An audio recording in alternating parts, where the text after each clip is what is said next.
History often writes off the Japanese tank force as a joke. We are told they were paper tigers, tin cans that could be pierced by a heavy machine gun, driven by fanatics with no regard for survival. But that is not the whole story.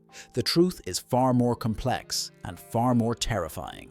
Japan built an armored force designed for a war no one else was fighting. While Germany built tigers for the open steppes of Russia, Japan built agile predators for the suffocating jungles of Malaya. They pioneered diesel engines before the rest of the world caught up.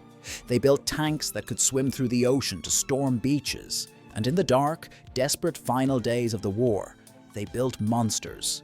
Secret heavy tanks that rivaled the giants of Europe. From the mass-produced workhorses to the phantom prototypes hidden at the bottom of lakes, this is the complete, unfiltered catalogue of every Japanese vehicle of World War II. We are looking at the specs, we are looking at the production numbers, and we are destroying the myths. To understand Japanese armor, you must understand the terrain. The Imperial Army believed that heavy tanks were useless in Asia. The bridges were too weak, the roads too narrow, and the mud too deep. Speed was the only armor that mattered. It began with the Type 92 Jyu-Sokosha. Officially, the army called it a heavy armored car to bypass bureaucratic friction with the cavalry branches. But make no mistake, this was a Tankette. It saw its baptism of fire in 1933 during the Battle of Ray. It was incredibly fast, capable of 40 kilometers per hour, but that speed came at a cost. The suspension was fragile, often shaking itself to pieces during high-speed chases. It taught Japanese engineers a crucial lesson. Durability matters more than raw speed. Production: 167 units. Then came the infamous Type 94, TK, the bean tank. Originally designed as a humble ammunition carrier, it was so small it could be towed behind a truck like a trailer. But in the invasion of China, commanders pressed it into infantry support. Against enemies with no anti-tank weapons, it was a terror. But by 1941, time had run out for the bean tank. In the Pacific, Allied troops found that a standard 50 caliber machine gun, or even a concentrated volley of rifle fire, could punch right through its 12mm armor plates. It became a moving coffin. Production: 823 units. Replacing it was the Type 97 TK. Visually, many people confuse this with the medium Chi-Ha, but the TK is a different beast. Engineers moved the engine to the rear to protect the crew and upgunned it with a 37mm cannon.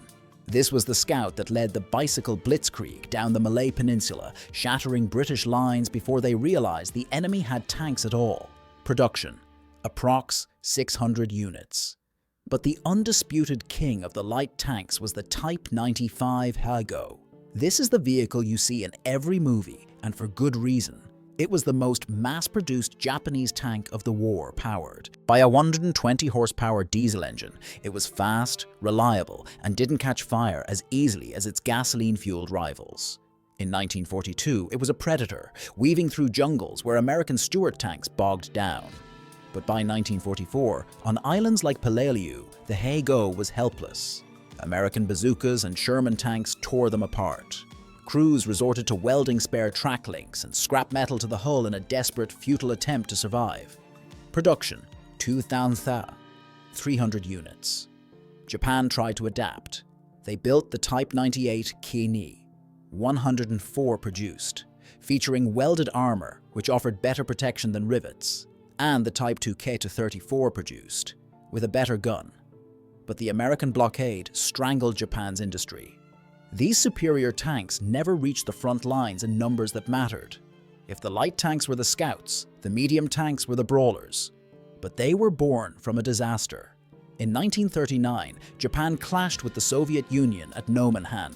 The Japanese tanks, armed with low-velocity guns, watched their shells bounce harmlessly off Soviet armor. It was a massacre. That trauma shaped everything that followed. The grandfather was the Type 89 I-Go. Built in the late 20s, it looks like a relic from World War I because it effectively was one. It featured a distinct trench-crossing tail on the back. While it holds a place in history as the world's first mass-produced diesel tank, by Pearl Harbor, it was hopelessly obsolete. too slow to run, too weak to fight. Production, 404 units. The lesson of Nomonhan led to the Type 97 Chi-Ha. This was the backbone, the icon. It used the famous bell crank suspension, which gave it a smooth ride over rough ground. But its main weapon, a 57mm gun, was essentially a mortar. It was fantastic for blasting sandbag bunkers in China, but against an M4 Sherman, it was useless. Production, 1,162 units. Panic set in. Japan needed a tank killer. The result was the Type 97 Shinhoto, literally new turret. Engineers ripped the turret off the Chi-Ha and installed a high-velocity 47mm anti-tank gun. For the first time, Japanese crews had a weapon that could penetrate Allied armor from a distance. In the Philippines, these tanks ambushed American columns and fought with lethal efficiency. It was the best tank Japan fielded in large numbers. Production, 930 units. But technology moves fast in war. By 1944, the Shinhoto was outdated. Japan responded with the Type 1 Chi-Ha. This was a total modernization. Welded armor, a radio in every tank, replacing the signal flags used previously, and a 5-man crew. Statistically, it was superior to the American M3 Stuart, but it was too little, too late. Production, 170 units. Finally, the last line of defense. The Type 3 Chi-Nu. Desperate to stop the flood of Sherman tanks, engineers took a massive 75mm field gun and mated it to a modified Chi-Ha chassis. This was a glass cannon, powerful bite, fragile skin. 144 were built, but they were hoarded on the home islands for the invasion that never came. They never fired a shot in anger. While the Army struggled with steel shortages, the Navy demanded innovation. They needed tanks that could storm beaches without landing craft. The result was the Type 2 Kami. This wasn't just a prototype, it was a fully operational amphibious tank based on the Ha-Go. It used large, hollow pontoons attached to the front and rear. In the water, it looked like a boat. Once it hit the sand, the crew pulled a lever inside, jettisoning the pontoons instantly, converting the boat back into a tank. They fought hard in the Marianas. Production, 182 units. Then came the monster, the Type 3 Kachi. Based on the medium Chi-Ha chassis, this vehicle was fully submersible, using a tall snorkel tower to feed air to the engine while the hull was underwater. It was designed to be launched from submarines miles off the coast, emerging from the surf at night to terrify island garrisons. Production, 19 units. And we cannot forget the strange Type 91 Somo. Your comments asked for rail vehicles, and this is the king. It was an armored car designed with a dual-drive system. It had rubber tires for the road, but within minutes the crew could swap them for solid steel-flanged wheels, turning it into a rail patrol tank to guard the vital supply lines in Manchuria. Production, approx 1 min units. As Allied armor thickened, Japanese tanks couldn't keep up. The solution? Stop building tanks and start building guns on tracks. The Type 1 Honi series was Japan's answer to the German Marder. The Honi-I mounted a 75mm field gun in an open casemate.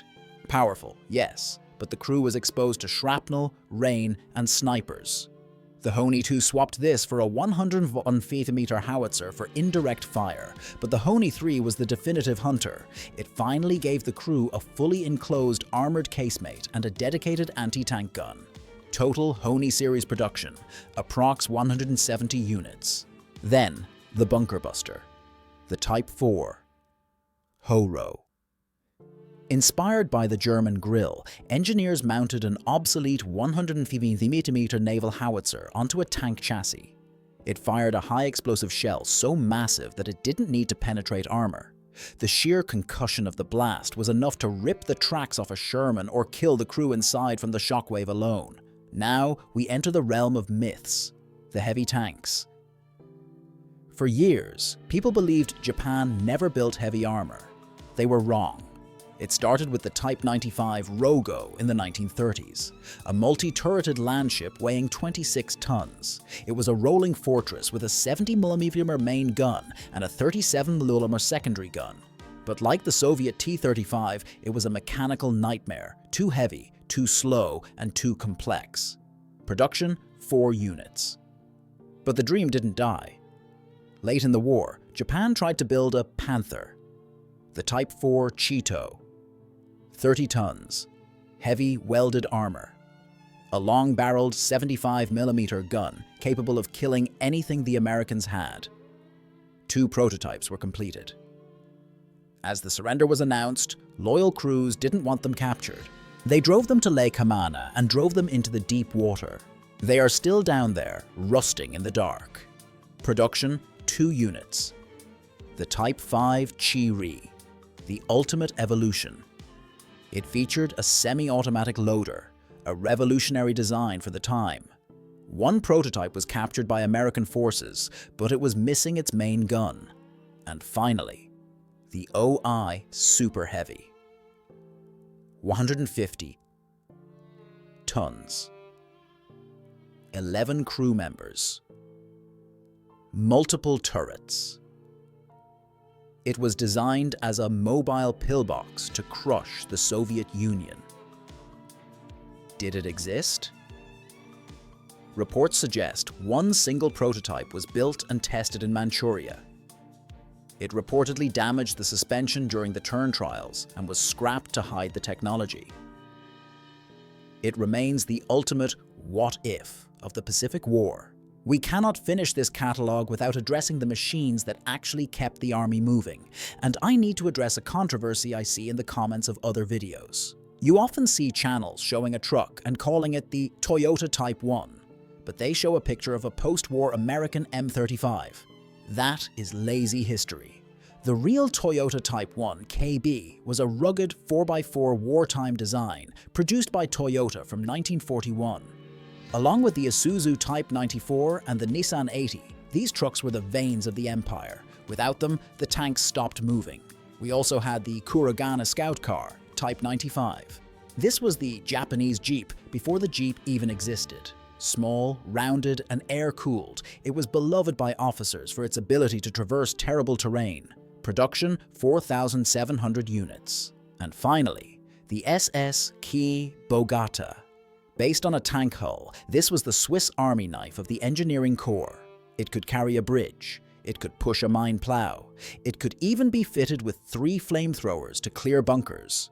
It was ugly, it was weird, and it was brilliantly effective. From the nimble scouts of Malaya to the submerged ghosts of Lake Hamana, the Japanese vehicle catalogue is a story of adaptation. They built machines for a specific war, a war of jungles and islands, and they pushed engineering to its limit when the tide turned against them. They were not just paper tigers. They were specialized tools that, for a time, conquered half of Asia. I want to thank the community for your incredible feedback on the last video. Your corrections on the production numbers helped build this script. Now, I have a question for you. If you could raise 1 vehicle from the bottom of the ocean or a lake, the Type 4 Cheeto from Lake Hamana, or a Kami from the reefs of Saipan, which would it be? Let me know in the comments. Next time, we are heading to the frozen north. Sweden and Finland are next. Subscribe so you don't miss the real history.